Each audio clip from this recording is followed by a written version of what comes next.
So, naging mentality na natin na pagka meron tayong nakakasalubong na pusang itim habang tayo ay naglalakad,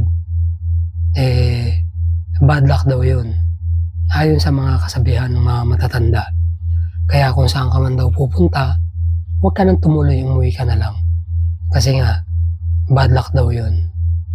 Pero sa modernong panahon ngayon, sabi ng mga animal lovers, pag daw may nakasalubong kang pusang itim, huwag ka matatakot. It doesn't mean naman daw talaga na bad luck yun. Ang ibig sabihin lang daw nun, yung pusang itim na yun, merong pupuntahan sa opposite direction ng pupuntahan mo. Kaya kayo nagkasalubong. So yun na nga, pag mahal mo daw yung tao, hindi mo daw kayang saktan. Marami akong narinig na ganong mindset. Kaya naghihiwalay sila. Kasi palagi na lang daw sinasaktan yung damdamin niya. Palagi na lang nahihirapan yung kalooban niya. Kasi nga, ang dami-dami daw mali na ginagawa sa relationship nila. Pero sa totoo lang, yung totoong pagmamahal, kakakibat na yung magkakasakitan kayo.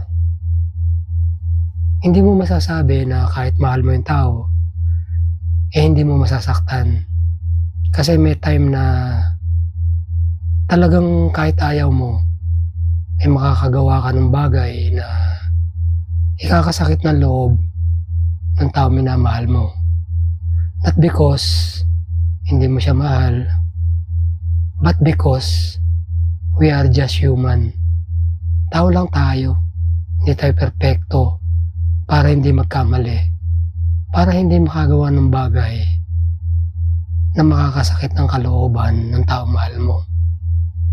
And in fact, pagka puro lang kayo sweetness, pagka puro lang kayo masasaya, darating talaga yung time na pag nag-away kayo, isang away nyo lang, wala na kayo. Kasi nga, wala kayong magiging pundasyon dahil puro sweetness lang kayo, puro pagmamahalan lang kayo, hindi nyo nakikita yung mga flaws ng isa't isa. Kaya once na dumating yung sandali na makita mo yung topak, makita mo yung saltik, susuko ka na kagad. Yung totoong pagmamahal, kahit anong mangyari, hindi mo susukuhan yung tao mahal mo. Sabi nga ng kasabihan, masakit sa lalamunan yung katotohanan. Bakit? Kasi truth hurt.